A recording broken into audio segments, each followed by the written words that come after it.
Hello, everyone. Welcome again to another edition of Meet the People. My name is David Feiner. I'm the Communication Technology Manager in the City of Pittsburgh's Department of Innovation and Performance.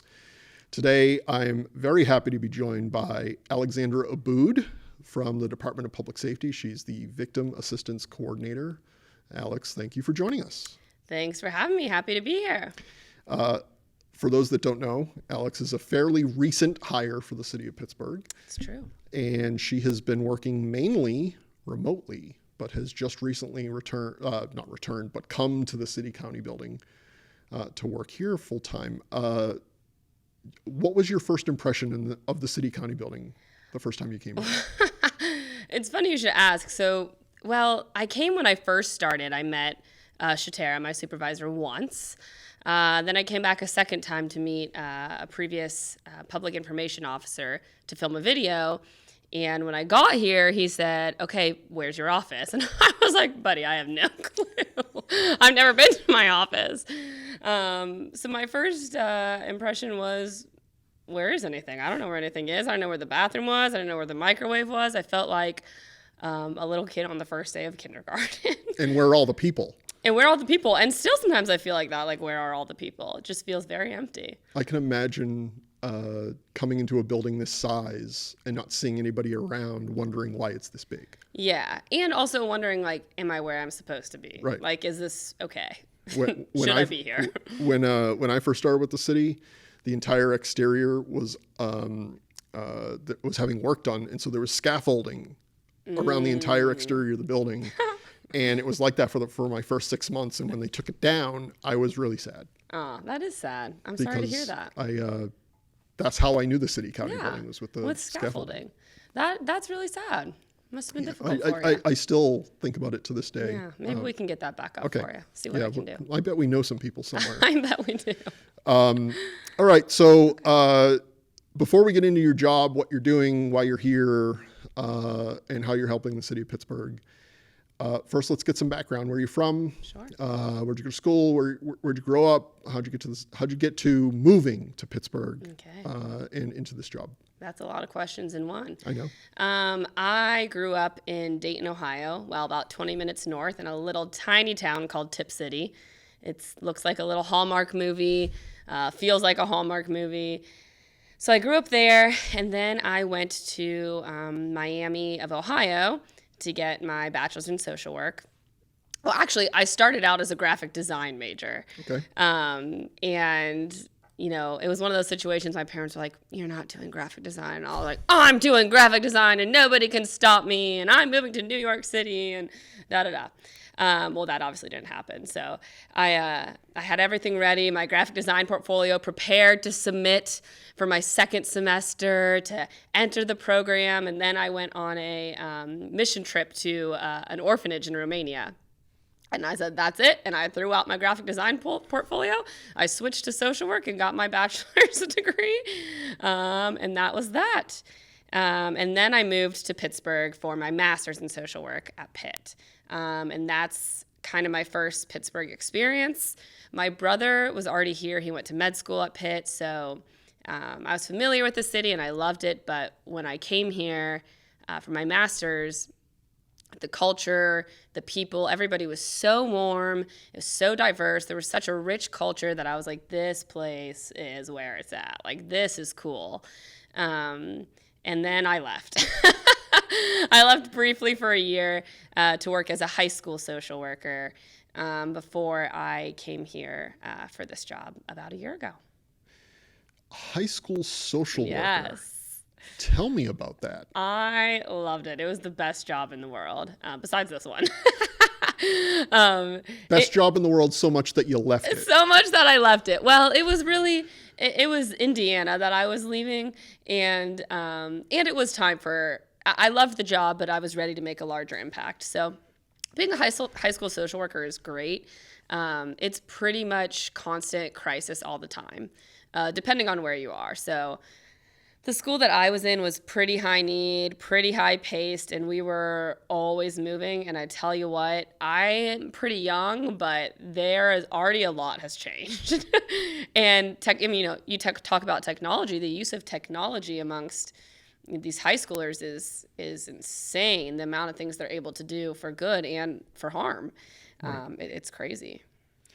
I am imagining, it's been a really long time since I was in high school, but I'm imagining they're no longer passing written notes in the back of study hall. No, that does not happen because we have phones. Right.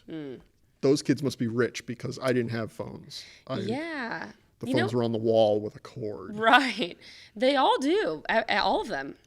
That's amazing. Yeah. They all have cell phones, smartphones, and text each other and send pictures. And that's fantastic. It's crazy.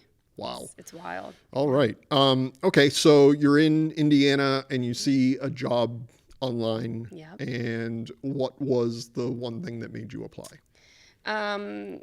Well, there's a lot of reasons, but if I have to give one, I would say that a lot of the kids that I worked with at the high school were victims of crime. And I saw a lot of injustices in the system, and it was a really scary place for them. And they had to face a lot of really intimidating things alone. And, you know, we would have detectives come into the building and officers and you know, I talked to these students and they would be scared and tired. And I was like, something has got to be done. There's got to be a place. There's got to be a person that supports these kids through this. So when I saw this posting, I was like, are you kidding me? This is exactly what I've been saying. This is perfect. So that was probably the biggest thing aside from that I wanted to come back to the city of Pittsburgh because I love it so much. So let's talk about what is... You are officially the Victim Assistance Coordinator in the Department of Public Safety. What does that mean? That means that I support victims of crime. I currently am in 2 zones, zones 1 and 5, simply because there's only one of me currently. You know, hopefully we'll be expanding, but right now it's just me. So I support victims of crime in those 2 zones. Basically what I do day to day is I log on to our police reporting system, and then I start calling victims from the previous day and say, hey, here I am. This is what I do. What do you need? And we kind of figure out a list of what their needs are and then get them connected with the proper providers, proper resources, just provide them support, maybe understanding of what they're feeling or going through after experiencing a trauma. So my role kind of really depends on what it is that they need. But I'm kind of like a connector. I connect people with the services they need, the support they need, and find answers for them. You know, call their detective, say, hey, so-and-so needs to know this, like what's going on, and figure things out for them. Are you the first Victim Assistance Coordinator, or is this a position that has been available in the past? No, I am the second. Okay. So there was a Victims Assistance Coordinator before me. She took leave. I think she had twins. So we totally understand that. And I have kind of followed in her footsteps, and things are starting to grow, which is awesome. If she was the first, what kind of baseline, what kind of foundation did she set that was in place when you got here? What kind of things were ready for you? Well, you know, I think we kind of existed in very different times, socially, culturally as well, which makes a big difference. So she had already formed a really strong relationship in Zone 5. And so that really was the strong foundation for me that was set. Because when I came here, the commander over there was ready. He was like, good, we've been waiting for you. And nobody else really knew who I was, but he did. And so she made that strong connection with him that assisted me. Now, I will say, you know, like I said, socially, things have been more progressive recently. Some of those cultural issues are coming more to light. And so my work has not, I don't want to say been more respected, but people are listening more. People are saying, yeah, this is important. And so I've had a little bit easier time navigating and kind of pushing it forward. I'm imagining if this were a position available 25, 30 years ago, it'd be a lot of work in the yellow pages, and maybe I'm dating myself. So I'm guessing that is not the case anymore. What kind of connections are you making, not only in the city, but inside the walls of the city of Pittsburgh, but also external partnerships organizations that are helping you give assistance to victims? Yeah.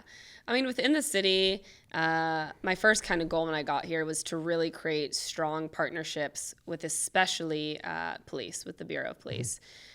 Simply because that's the population that I'm working with, right? That's how I'm getting access to the victims, is through the police.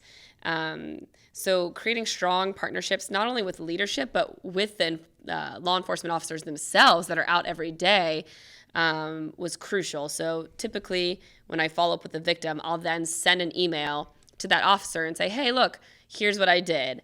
That way they are starting to buy into that trust. They realize I'm a resource for them, and maybe they'll just call me up and I won't even have to reach out. They'll do it on my behalf and say, I have this victim that I want you to talk to.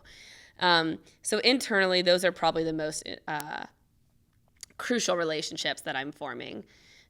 Externally, I mean, there are so many amazing providers in the city. So I've formed very strong relationships with the Center for Victims, the Women's Center, Pittsburgh Action Against Rape, some of those big names. And what we've really been able to do is kind of fill this gap. So they provide their services so well. I'm not trying to take their place, right? Like I'm one person, I also can't.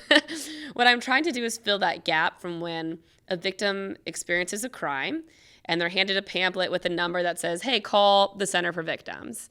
And, you know, they're in a state of crisis. They've thrown this pamphlet to the side. Yep. They can't find it. They're trying to just get by, that they don't even think about calling, or if they're thinking about it, but they have too much on their plate. So that's where I fill that gap, is I take that all out and I say, hey, let me help you. Let me call on your behalf. Let's figure this out together. And so really I'm funneling people into these providers that are already doing such an amazing job at what they do. So those are some of the biggest connections, as well as like some of the smaller providers. A lot of our large mental health providers are overwhelmed right now with the amount of people that need services. So I've been partnering with a lot of, you know, private practices, things like that are willing to take on clients, especially when it comes to therapy, because sometimes that's the only option, or the most efficient option. So really partnerships with anybody and everybody that will talk to me. What kind of response are you getting from victims? So when you pick up the phone and call them and say, this is who I am and this is what I'm able to do and help you with, what kind of response are you getting from these people? Are they surprised to hear from the city of Pittsburgh reaching out to them? Yeah. So there's usually three ways a call goes. Either one, I don't need an advocate. No thanks. Bye. Click. Cool. Have a good day. Two, they are shocked. They're absolutely surprised. They can't believe my role exists. They're so happy to hear from me. And they don't really need anything. They're just, you know, grateful for the call and very thankful. And then three is somebody who actually needs some support and services. I would say the last two are the more common. Right. And yeah, people are surprised, because it is a shocking thing. You don't, I don't know that I would expect somebody to call me and say, hey, are you okay? What do you need? Right. It's kind of a new thing. For the calls, you said you're logging into a system and looking at the previous day's crime log. Yes. So you're calling people at most within 24 hours of something having happened? Yeah, usually Wow. with 24 hours. I would say the weekends are the exception. We're hoping as we expand to have that strong weekend coverage. So I would say probably within 24 to 48 hours, I'm making contact, or at least attempting contact with a victim. Yeah. That's amazing. So what you're doing is not only helping these victims who may very well need the help that you're offering, but you're almost like an ambassador for the company of the city of Pittsburgh, letting the residents and victims of crimes know that we are here for them. Yeah, that's absolutely. Amazing. Congratulations. Thank you. Thanks. You should get a raise right away. Who can we tell? Did you guys hear that? So if you can, I know that there are things that can't be said publicly, but what are some of the resources that you're using? Databases, programs, things that are available to you that the general public may not know about, but you can discuss publicly? Yeah. So the first one, like I said, is the crime log. That's the APRS system that police use to document and log all of their reports. So that is something that I use on a daily basis. And it's for me, it's an effective system because I can search by the 2 zones I'm working in and search by the kind of reports that I'm looking for. So it very quickly and efficiently creates a list for me of cases that I need to follow up on. Besides that, I would say INP have been my besties since I started. Woo! Because there was no database for me, and obviously having all this very sensitive information, it's crucial that there's a database to log all of this in, to keep track of, to keep it protected. So I've been working with IMP to create a database specifically for my role, which has been really awesome. Actually, I think we're meeting later this week for them to walk me through the tutorial on how it's actually going to work. So that will be an amazing tool. They were so helpful in crafting it to fit my exact needs, which was amazing. That will be life-changing. I've also been working with them on creating an electronic signature for the release of information. So a release of information is also something we just got accomplished with the folks in the law department, will allow me to make referrals on a victim's behalf with their permission. So it's just a form that says, hey, yeah, totally, I give you permission to share this information about me. And it just provides more efficiency, quicker referrals, makes things easier on the victims. So what I'm working with IMP on right now, or later today actually, is to get this form in an electronic signature so that the victims don't even have to leave. They don't have to go anywhere. We don't have to meet. I can just send them a link to their email or to their smartphone and say, here's the document, sign it, and we're good to go, which will be just a game changer in removing barriers for people, because it's hard. Transportation is hard. It's not easy to get around, especially when you're in crisis. So, yeah, they've been my besties. The first database you discussed, you originally said earlier in the interview that you could go into that database and just sort by zone. And since you're working in 1 and 5, that's what you're looking for. But are you able to also sort by type of crime, age of the person? What are some of the other ways that you're able to sort that information? That's a good question. So I'm not sure some of those intricacies of it, simply because for me, I'm looking for that more overarching thing. Okay. So I usually do zones 1 and 5 and just read through all the report titles and see what's going to be a best fit. You can search by specific title, but there are so many different incident types that police can put a report in as that it would take forever. So it's not A, B, C, D, other. No, it's like I don't even know how many. It's so many that it's insane. But I can also, after the fact, once I've started a case and I know that case number, I can just go into the system and search the case number, and it'll bring that report up as well. So it's really just that initial read through that takes more of the legwork, and then once I have their case number, bada bing, bada boom, type it in. I saw a picture recently, and it's one of those. I'm old, so you have to bear with me for a second. It's one of those internet memes where it's a man, he's got a camera over his shoulder, a boombox on the other shoulder, a recording device, a microphone. I mean, he's covered in technology. Right. And it says something like, tell a man from the 80s that this replaces all of it. And I'm assuming in a much different way, that's what you're feeling, is you're moving from old to new. Yes. And you're able to get information faster, and you're able to do your job faster. Right. That's awesome. It's awesome. Yeah, it's totally a good feeling. I mean, it won't be at first, right? Because I'm going to have to backlog everything I've done into the database. But once that's done, it's going to be amazing. And also just knowing that information is safe, secure, protected makes me feel good on behalf of the victims to know that it's there and it's easy to access. You started the job last summer. Yes. When? August? August. Okay, so you're coming up on your 1-year anniversary, and you were, like a lot of people, were working at home. Now that you're transitioning into the building, how is the job transitioning? What is different between the last 11 months at home last 10 months at home versus now that you're working here? I would say the biggest thing is just the partnerships, just being able to have those in-person interactions is huge. Running into somebody in the hallway and saying, hey, here's this idea I've been meaning to talk to you about. When we were at home, that was all taken away. So all my coworkers, I knew them in a box on a screen. Yep. And that was it. And so now I feel like we have more meaningful, deep conversations because we can sit at a table together and actually share in conversation without, oh, am I interrupting them? Oh, my dog's barking, which was always me. Oh, this is happening. There's always stuff going on around you. What's wrong with the dog barking? It's distracting. For who? For me.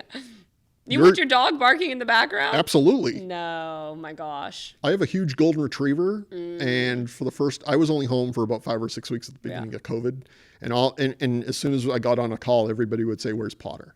Are you serious? They didn't want to talk to me. Yeah, they want to talk to the dog. Same. I mean, I would say most people knew my dog, Oxford, but he's like a little fluffy thing, and his bark is like yappy, like it just rings your ears a little. Is he named after the comma? No, he's named after Oxford, Ohio, which is where I went to college, Miami. Okay. Still cute, right? All right. I rescued him, and his previous name was Priest. Okay. So. Thank you okay. You're welcome that I changed it. My English professor wife would be excited if you had named him after the comma. Well, that's why I asked. Why don't you tell her that I did? Okay. She doesn't watch the show anyway, so that's okay. totally fine. Yeah, perfect. I don't know how we went from so COVID. Your coworkers are all on the screen now. You're having meaningful conversations in person.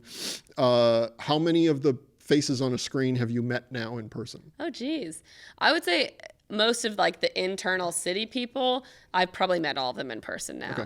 My external partners, we're still predominantly meeting on Zoom, which isn't necessarily a bad thing because it is effective and easy, and you can squeeze in a lot more conversations and a lot more meetings. But yeah, mostly just the city folks. I already know the answer to this question, but I'm going to ask it anyway. Okay. Do you think that Zoom is here to stay, and why? Yes, it is absolutely here to stay. Well, I guess in what way? In the work world, in the... Yes. Okay. Yes. In the work world, yes, absolutely. It's here to stay because it's efficient. Like I said, you can get more meetings in. If something happens and you need to stay home with a kid, maybe a kid's sick, you can still work at home and you can still have meetings and get it done.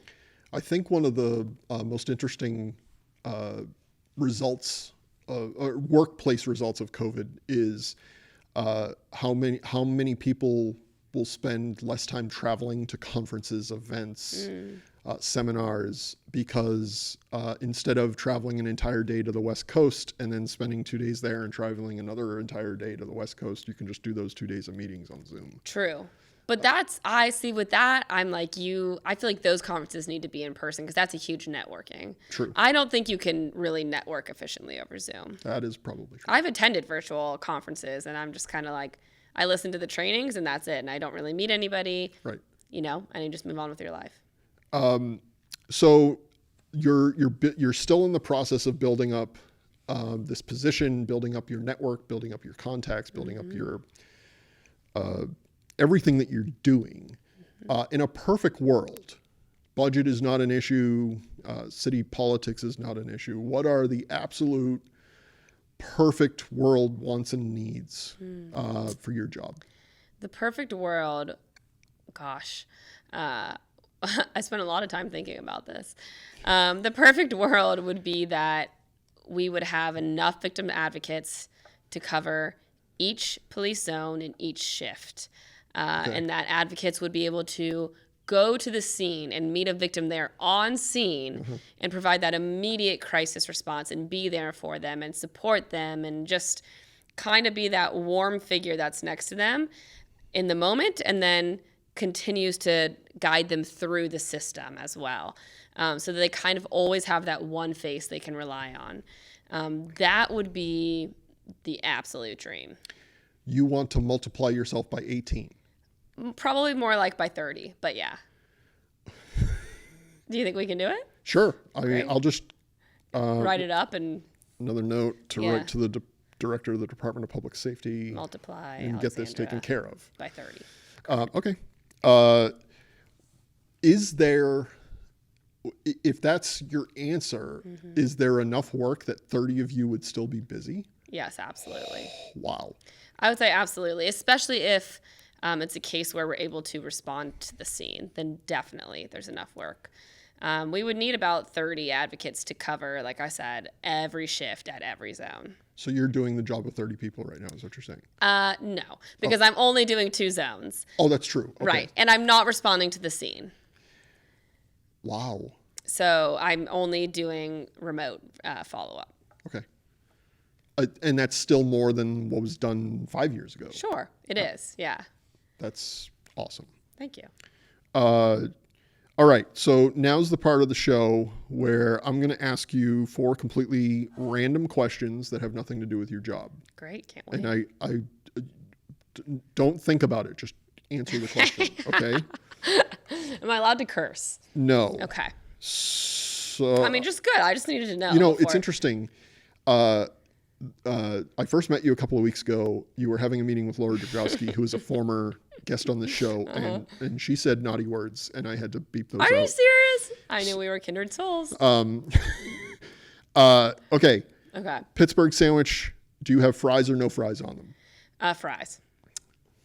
French fries are one of my favorite foods, actually. And that is why the city of Pittsburgh loves you. That's right. So here's the thing about me with French fries.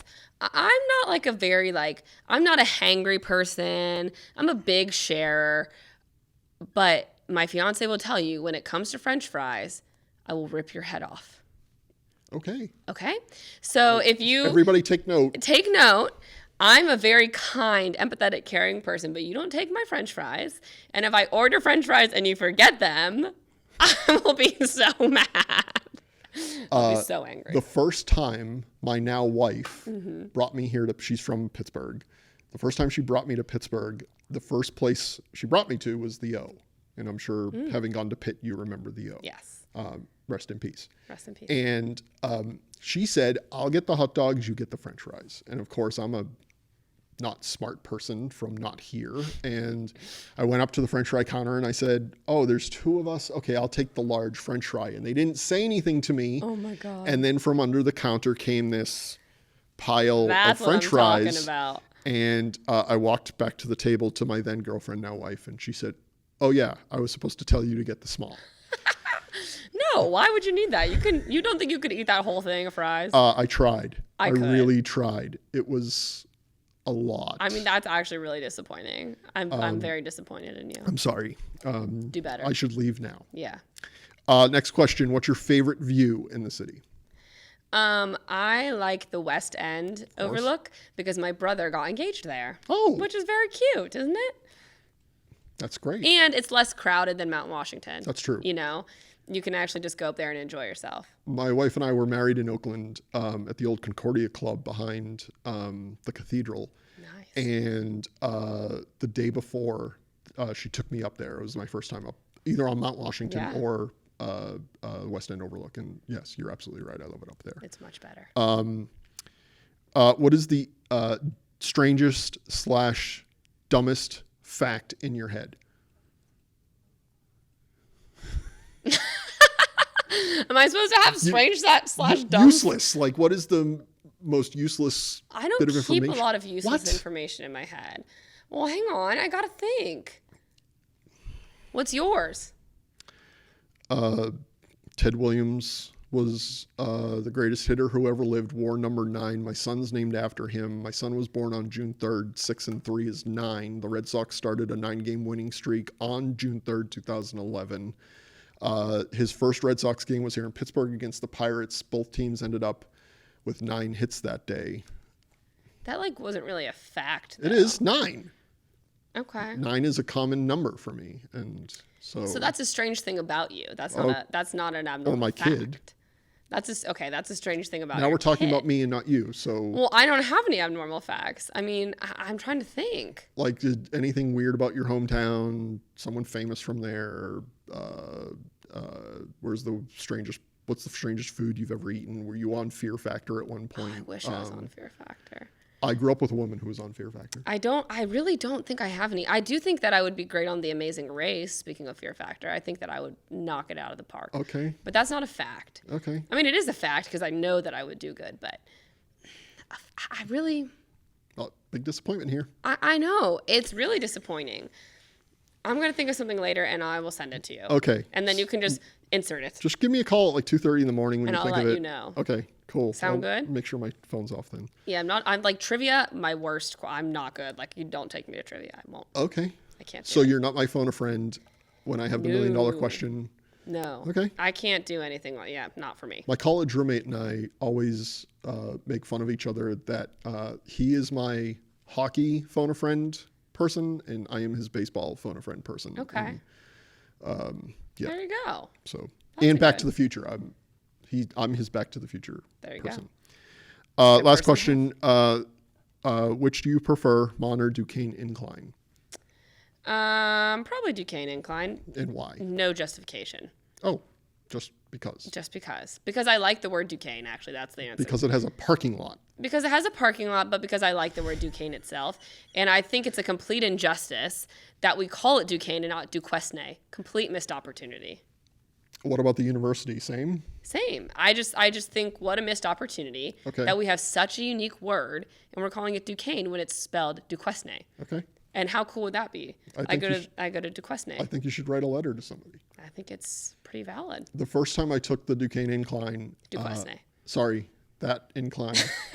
I was taking my wife's cousins because my wife had to work and I didn't know how to get to it. Ooh, And, it is tricky. I didn't realize the walkway above the road was it because I'm not, again, awkward. from here. And That is very awkward for you. Yeah. I'm glad you made it through. Thank you. It was a very traumatizing. I'm event. still trying to think of a fact, but I honestly can't think of a single thing. Just blurt it out when we're done, and then Okay. we won't be keep recording, thinking. and nobody at home will know. Great. Okay, back to your job, Okay. because those were the 4 questions. Sure. If there are people who need your assistance that you don't know about yet, is this a position where people can call you? Absolutely. Okay, so if they need assistance from the City of Pittsburgh's Victim Assistance Coordinator, how can they go about getting a hold of you? They can call me on my work cell phone at 412-707-2988. Can they send you an email? They can send me an email. It's alexandra.abboud, ABBOUD, at pittsburghpa.gov. Have people reached out to you that way at this Absolutely. point? Okay. Yeah, people have reached out. I'm up on the website as well, so I think people will see me there. Some of the officers have started referring people as well. So I will share my number with anybody who needs it. Pass it out. Awesome. Well, Alexandra, Either works. this has been very fantastic. Thank you Likewise. for coming on the show. I really have appreciated having you here. I would like very much to check in with you a year from now. Okay.